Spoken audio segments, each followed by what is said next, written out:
Warahmatullahi wabarakatuh. Sehat semuanya? Sehat semua ya? Ada beberapa yang ikut lomba. Alhamdulillah, tapi yang lain tetap jaga kesehatan karena memang sekarang musimnya cuacanya lagi nggak menentu. Habis rumah semuanya sakit semua. Dan sakit yang biasa banget, pilek dan lain sebagainya. Tapi itu cukup mengganggu ya. Kita tetap jaga kesehatan anak-anak semua. Alhamdulillah. Oke, baik. Kita akan teruskan pelajaran hari ini. Minggu yang lalu kita sudah membahas tentang proses penciptaan manusia, ya. Bagaimana kita menggabungkan teori manusia itu diciptakan dari tanah atau dari air mani jadinya? Kita udah bahas itu minggu kemarin ya. Kita sudah menghafal mufradat juga minggu kemarin. Sudah menghafal mufradat, sudah menghafal ayat juga. Maka hari ini kita akan masuk ke pembahasan baru, masih tentang hakikat manusia, tapi bagaimana tugas manusia di bumi. Kenapa sih Allah menciptakan manusia? Kira-kira gitu. Kenapa sih Allah menciptakan manusia? Apa reaksi anak-anak kalau ketemu dua makhluk ini? Hah? Gimana kalau ketemu itu syahadat? Ketemu yang satu, ketemu yang dua gimana?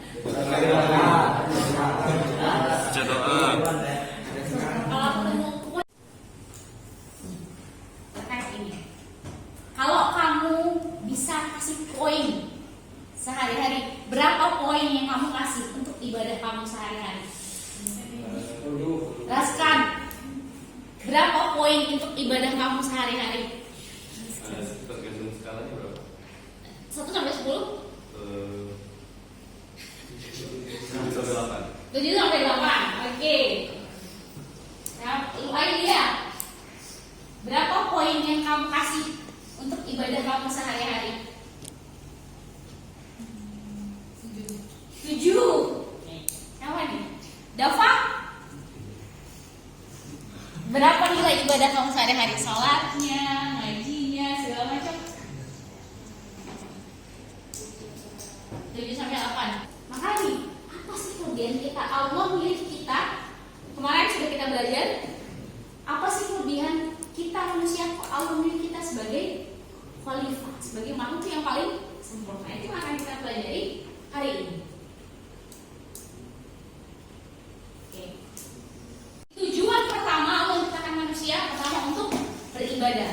Ibadah ada berapa? Ada ibadah ke atas, ada ibadah ke samping. Ibadah ke atas, sholat itu ke atas atau ke samping? Ke atas dan ke samping dampaknya. Ketika Allah jelas mengatakan inna sholata tanha 'anil fahsya'i wal munkar. Orang yang rajin sholat, sholatnya teratur, pasti akan terhindar dari perbuatan yang fahsya dan munkar. Dampaknya kemana? Samping juga. Karena yang akan merasakan sifat buruknya kita, dampak kita itu. Maka sholat itu sebenarnya kalau kita untuk semua ibadah itu pasti akan ke atas dan ke samping. Hablum minallah, hablum minannas. Puasa atas ke samping. Sehat, betul. Apa lagi?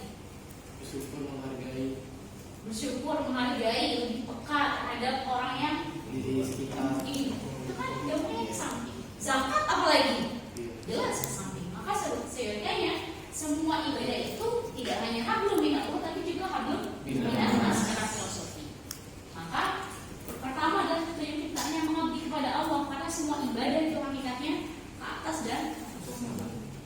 Nah, yang kedua nih, khalifah di bumi. Kita udah bahas, mereka udah singgung juga. Kebayang nggak kalau hewan yang jadi khalifah, terus kita yang dipelihara oleh hewan? Udah kita kasih gambaran kan?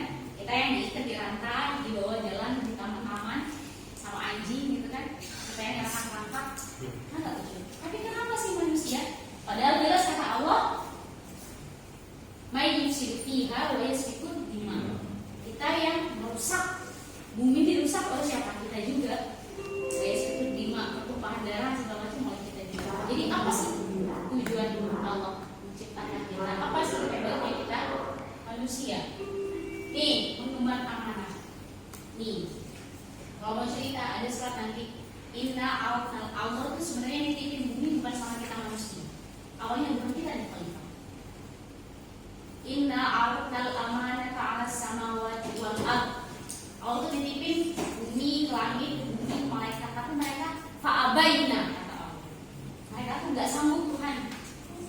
Wa ashfaqna minha wa hamalahal insan. Tapi udah kan manusia aja deh yang mengemban amanah itu. Jadi kita manusia sebenarnya yang sombong. Bukan sombong siapa? Allah, kami aja deh yang mengemban amanah ini. Makanya amanahnya diemban oleh kita sebagai khalifah di bumi. Tapi hak dan wewenangnya juga itu tadi. Karena kita punya tanggung jawab sebagai khalifah, Allah ngasih kita hak buat itu tadi. Namanya khalifah pemimpin kan pasti punya privilege kan? Kalau madrasah pasti punya privilege untuk memimpin madrasahnya. Presiden pasti punya privilege kan? Kita punya privilege untuk melakukan bumi, entah itu hewan, tumbuhan, dan lain sebagainya kan? Itu tadi kebayang nggak kalau hewan yang jadi khalifah? Kita yang nggak mau juga kan kita? Maka sebanding dengan tugas dan peran yang berat, Allah kasih wewenang kita yang banyak juga. Ini qala rabbuka lil malaikati inni ja'ilun fil ardi khalifah. Nih sekarang anak-anak, tugasnya adalah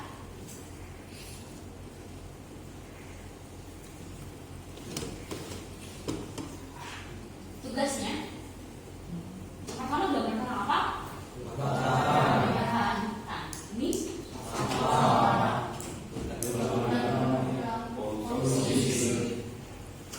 tugas siapa? Buat cari solusi dari semua problem ini. Tugas kita manusia. Tapi ternyata yang bikin ini manusia. Siapa ini? Kita juga. Ini anjing pada buang sampah di sini, kucing pada buang sampah, ayam rame-rame bukan kan? Yang di bawah hutan kita juga manusia. Akibat dari penerbangan hutan apa? Longsor. Ini polusi yang naik mobil kita juga manusia. Padahal tugas kita menjaga bumi. Kalau kita udah dikasih hak paling tinggi di bumi, maka tugas kita juga ya jaga hak itu, jaga orang itu. Kita kan mayoritas yang paling bumi kita kan, yang punya hak kuasa untuk mengelola bumi kita makanya. Maka tugasnya sekarang anak-anak, silahkan masing-masing kelompok satu silahkan gambar satu, kelompok dua gambar kedua, kelompok tiga gambar ketiga, kelompok empat gambar keempat. Tugasnya adalah pilihlah salah satu problem di bawah ini. Nih.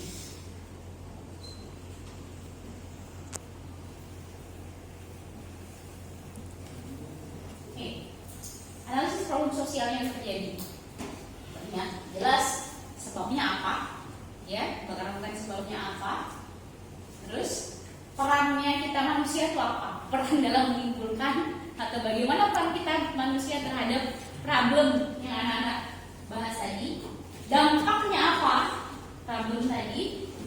Kemudian peran kamu sebagai siswa gimana sih? Terakhir solusi yang ditawarkan. Kira-kira kamu bikin solusi gimana? Buat proyek, buat gerakan, aksi atau gaya hidup yang terserah anak-anak. Ya, boleh disertai gambar, dokumentasi, video atau referensi lain yang ingin mendapat kamu.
wabarakatuh.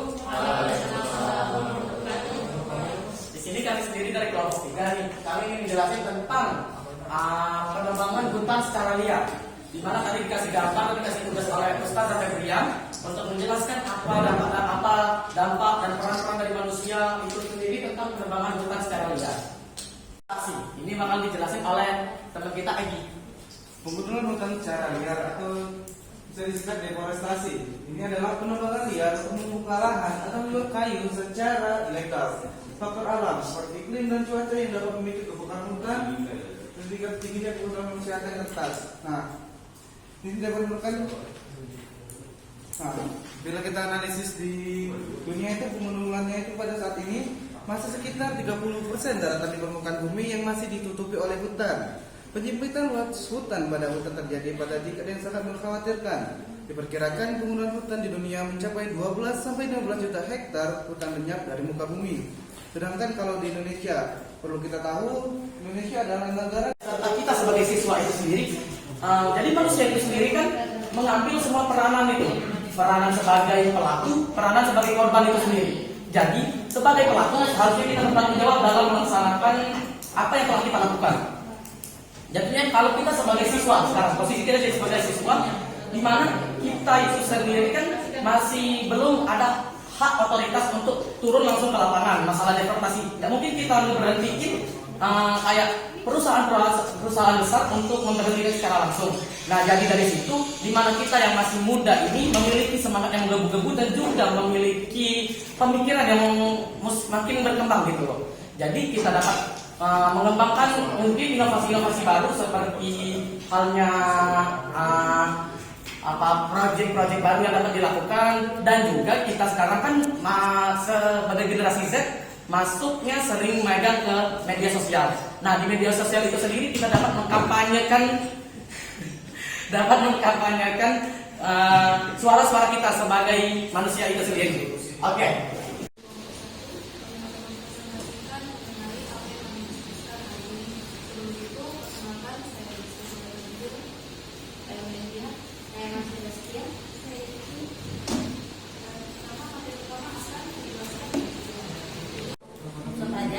Yaitu dengan menyebarkan informasi yang mempengaruhi masyarakat di sosial media agar mereka menggunakan produk tersebut. Kenapa sosial media?